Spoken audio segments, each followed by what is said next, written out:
Hi Sophie, welcome to the Midweek Look North, and let's get cracking with our top story tonight. We reveal how migrant care workers who've come to help end up being exploited. Although the government has been revoking the licence of some of these employers, many employers are still operating because the workers don't report them. We'll talk to a lawyer who says not enough is being done to protect those who do come here to help us. Also tonight, campaigners in Leeds demand action to clean up the city's air quality. Fighting the good fight, South Yorkshire boxer has a very big night in front of a home crowd this weekend. The animals here at the Yorkshire Wildlife Park would love your leftovers, and seeing as it's time to prune your trees this spring, you could be helping out. Well, for many of us today, skies have been like this, but the blue sky and sunshine is on its way back. Join me for the detailed forecast.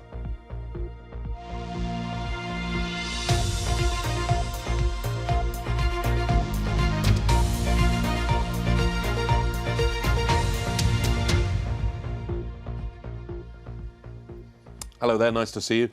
Tonight's top story. A migrant worker who came to South Yorkshire to help solve the staffing crisis in the care industry has told the BBC she faced abuse and worked long hours with little pay. Sophia, which is not her real name, came from Zimbabwe on a health and care worker visa. Now, these visas were introduced by the government 3 years ago. Now she's one of over 4,000 migrant care workers left unemployed since 2023 after sponsorships for those visas were revoked following a crackdown on abuse and exploitation in Yorkshire. Just 71 people have been placed in new care roles through the recruitment project in place to help them. Our investigations reporter Stephanie Miskin has tonight's top story. Sophia moved to South Yorkshire 2 years ago to help care for some of the most vulnerable and elderly people in our region. For that company I worked for, the way they treated me, I didn't expect that. Sophia says she faced abuse, working long hours for little pay, but she felt trapped because her visa was sponsored by her employer as part of a government scheme to bring more care workers to the UK to fill the huge number of social care vacancies. The biggest threat of everything that made people to be quiet, I think it was just like, we'll just take away our certificate of sponsorship and then you can go back to Africa. You have sacrificed everything to come here so that you can start a new life. So you are supposed to be quiet. So we had to suffer there in silence. And Sophia isn't alone. The Home Office has revoked more than 470 care provider licences as it's clamped down on abuse and exploitation across the care sector, affecting about 39,000 workers across England. But Unison say this is just the tip of the iceberg. Workers are threatened into silence, and although the government has been revoking the licence of some of these employers, many employers are still operating because the workers don't report them, and if they do, they know that ultimately they will be the ones who are suffering, because if their sponsor loses the right to operate, then the worker will be unemployed, destitute. Got your tablets and your coffee for you. Yeah. With an ageing population, the 170,000 care workers in Yorkshire are seen to be a lifeline for people like Elaine. She depends on home care visits 3 times a day after suffering a stroke and the death of her husband. I can't make my own dinners and drinks and anything, so I do rely on the angels. Elaine was actually my first call, so she's a bit special as Elaine. But yeah, I've been doing it for 2 years now, yeah. And I come to Elaine every week, a couple of times a week, isn't it? I miss her when I don't see her. With about 12,500 care sector vacancies in the Yorkshire region, one care company has chosen to do things differently. We've got a shortage of people who are prepared to work in adult social care in the UK. So our view at Visiting Angels is if we address the challenges that lead to recruitment problems, better pay, proper contracts makes it easier to find people, that we didn't need to work with overseas recruitment. Sophia now has a new job after the care company she worked for terminated her contract, but she still fears for other migrant workers. When you look at how Britain is, when you're in Africa, you would think that there is a law that can protect people from what is happening here. The abuse and everything, it's difficult. Stephanie Miskin, BBC Look North, Barnsley. Now, Jamelia Duncan-Bosu is a solicitor from a charity which provides legal support to survivors of human trafficking and slavery. Earlier on today, I asked her just how serious this problem is. Since the government have brought in the health and care worker visa, the number of inquiries we've had from care workers who are suffering some kind of mistreatment or abuse has increased tenfold. We're regularly seeing workers who are reporting the fact that they've been charged large recruitment fees in order to take up employment in the UK. And then once arriving in the UK, finding themselves in a position either of not being provided the work they've been promised, or finding themselves working incredibly long hours and suffering all sorts of mistreatment, such as, physical and verbal abuse, and not being paid the wages that they're entitled to. Now, we have a shortage of care workers in our region. Why aren't people simply being re-employed when they leave one care provider? Well, it can be extremely difficult for workers to find new employment. Their right to be in the UK is linked to that employer. So if they've left a rogue employer, they may find themselves in a position without a reference. It might be that they've been subject to some kind of clawback fee that they're required to pay before they can move to a new employer. And because they're here on a visa from another country, does that effectively remove rights that you or I might expect? They still have rights as workers, but the ability to enforce them are nominal. Many will have had threats from their employer that if they speak out, that their visa will be cancelled. There's very little access to independent legal advice and assistance. So for many workers, practically, taking steps against their employer isn't possible. Finally, I know we need these workers, but what is the answer here? What would you like to see happen to stop workers being exploited? Well, the government really needs to look very closely at the regime for firstly giving sponsorship licences to these various organisations. We've come across organisations which turned out weren't genuinely providing care to people. So they really need to do their due diligence around the organisations that get sponsorship licences. Ideally, we would see the sponsorship of a worker being uncoupled from the employer. So the employee has a visa which allows them to do care work, and they can move from care home or employer to employer as long as they're doing care work. Jamila, thank you very much indeed for joining us on Look North this evening. You're watching Wednesday's Look North, still to come on tonight's programme. She bisected you, so one of you drop back a bit. He's changing lives. The 80-year-old who has played international hockey, competed at the Olympics and is now inspiring a village cricket club to success.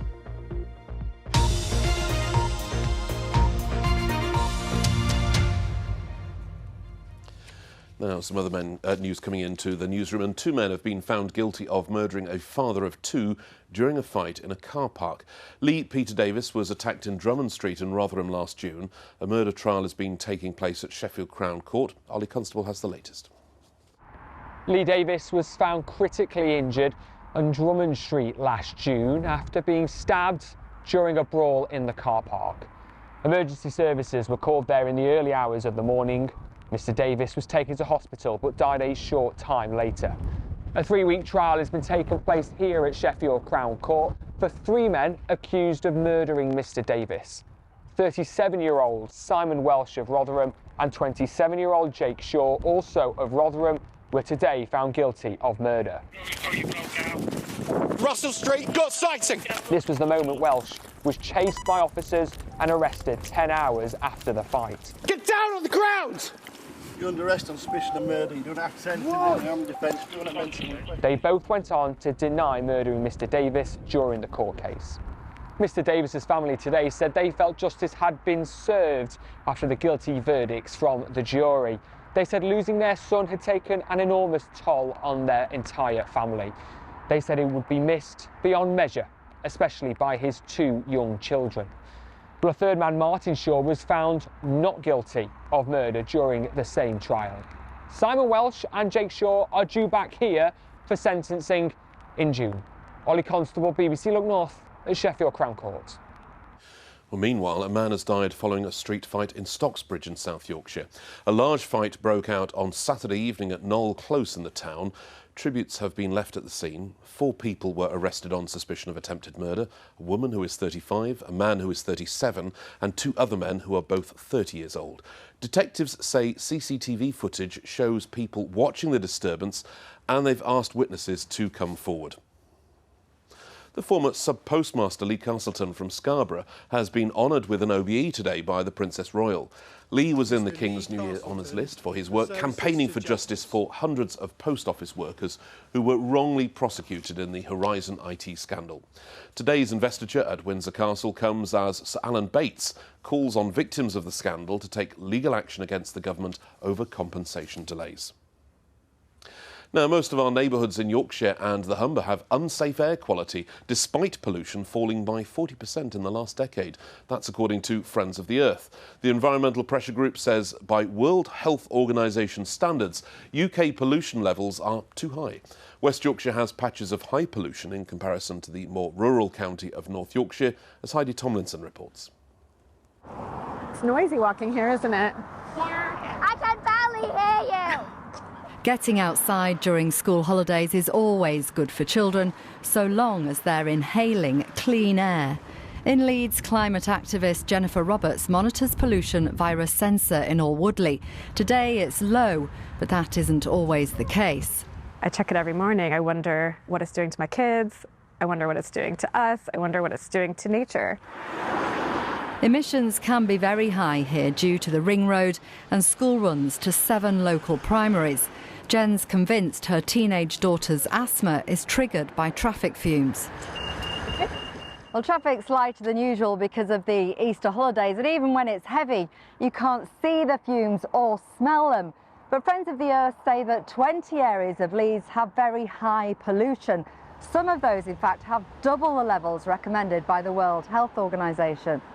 Legally, in the UK, pollution can be higher than levels set by the World Health Organisation. Air pollution is a real problem. It's the biggest environmental threat to health. It's something that has short-term effects. People can get strokes and heart attacks triggered by short-term exposure, and then long-term it can cause all sorts of problems. Kids' lungs can end up not even developing properly. This is making measurements of particles every second, so we can see individual cars as they go past. A network of sensors capture pollution levels across Leeds. This was bonfire night when indicators quickly turned from green to amber and red. The Friends of the Earth research has analysed 2 types of pollution. They're talking about nitrogen dioxide, the major source of cars, and then also particulate matter. Now, one issue with particulate matter comes from lots of different sources. In Leeds, the biggest source is probably log burners, not traffic. Nonetheless, Leeds is the biggest city in Europe without a mass transit system and, unlike Bradford and Sheffield, decided against a clean air zone. In the lead up to it, a lot of the infrastructure, the public transport, they electrified. So the levels were already coming down. So you can think about the threat of a clean air zone is like a stick, and the stick actually worked, and it's checked every year, so it's still on track. Back in Alwoodley, a change of direction for the family walk. Just a few steps towards a green space can often mean much cleaner air. Heidi Tomlinson, BBC Look North, Leeds. Thanks, Heidi. Now, Gyan Singh Virdi has led an extraordinary life. He emigrated to England in 1962, where he then played international hockey and went to the Munich Olympics before becoming Yorkshire County Cricket Club's first non-white coach. Now, decades later, still living in Leeds, and at 80, he's inspiring a village cricket club on the brink of folding to challenge for cup success. And his story has inspired a new documentary. In a moment, we'll meet him, but first, let's take a look. Everywhere I've been, everything I've done, been positive. Institutions, players. I have always been a game changer. Always been.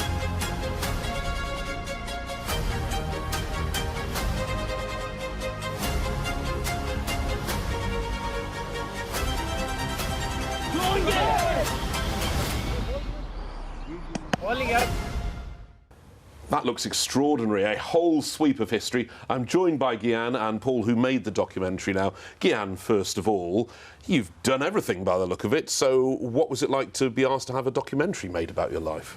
It was a very experience, having Paul come to me, ask me if I'm interested in my documentary, what I've done over the years. And I was very, very, very grateful to him. He really worked very hard. I believe about 800 hours. It's a lot of hours. I'm looking at that sweep of history, like I said, and yet you seem to remain very optimistic and very positive all the way through it. Is that how you affect change?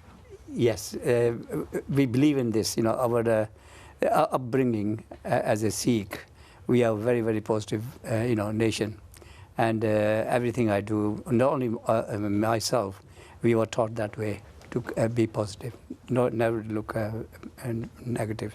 Paul, why did you want to make the film? What was the attraction of the story? I knew scraps of the story, but once I kind of sat down and spoke to Gian about his life, it was just incredible.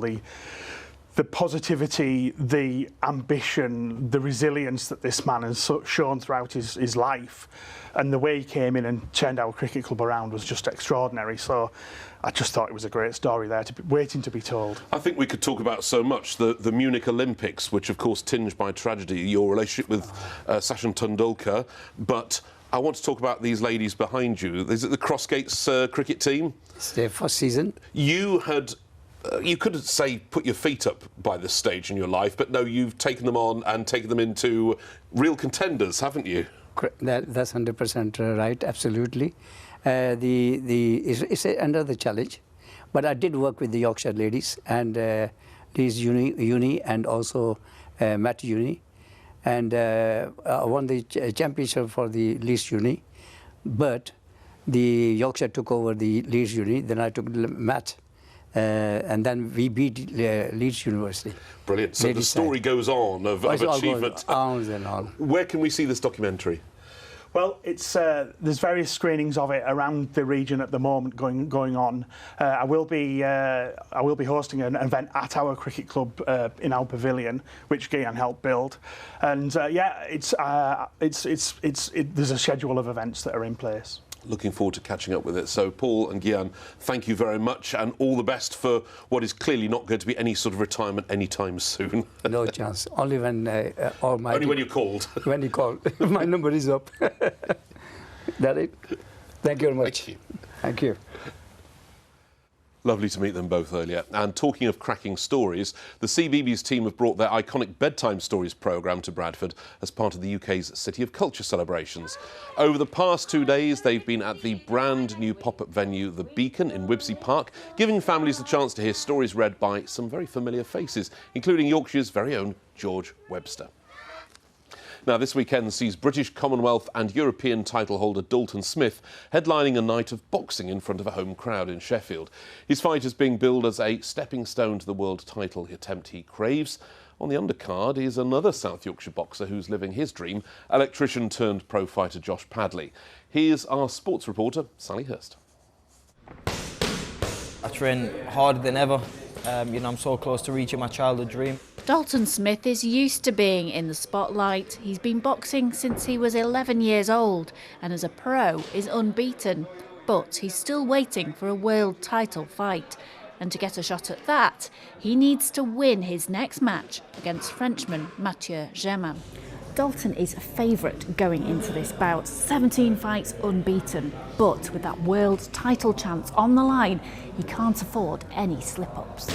The sport what we're in now, one punch can change everything, so you've got to make sure you're focused and you're switched on, and it's down to me to make sure it's not a banana skin. That's why I prepare, train hard, and go in there to prepare for anything. Always in Dalton's corner is dad and coach Grant Smith. I've always said to him, if you can turn your hobby into a job, you're a very privileged person. Not many people can do that. So yeah, we don't get me wrong, it's working relationship and father and son, and we do our ups and downs, but it went through a stage, a rebellious stage, and then we just worked so well together. Arms folded, please, Josh. Ready to step back into the limelight is another South Yorkshire fighter. Just 6 weeks ago, Josh Padley was combining boxing with his job as an electrician. But then he was asked with 4 days' notice to step into a world title fight in Saudi Arabia. He lost the bout, but the money he earned was enough to quit the day job. My employer, when I started with them, I sort of said, one day the call is going to come that I'm probably after going to pack in, and I'm going to take it because obviously boxing's what I desire to do. Long behold, it has come now. The Monday back from Saudi, I rang my boss and said, enough's enough, mate. I'm gonna give it all, and like I say, he were happy for me. I get to chase my dreams now. Chasing dreams has brought him fortune and fame, something that is taking a bit of getting used to.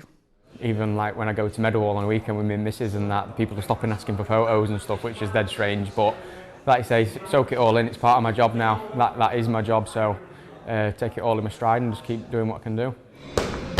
Boxing is a sport of power and patience. Sometimes you need to roll with the punches before you get that shot at glory. Sally Hurst, BBC Look North, Sheffield. Oh, that is going to be a fabulous night out in the Steel City, isn't it? So from Sheffield now to the Serengeti, and some exotic wildlife who apparently needs something to munch on. Like this fella here. Magnificent. Can't you tell our graphics team are overpaid and underworked? Yes. Apparently the animals at the Yorkshire Wildlife Park, including the giraffes, have a huge appetite for branches and leaves, and now they are appealing to gardeners and tree surgeons for donations to help keep their animals' diet nice and varied.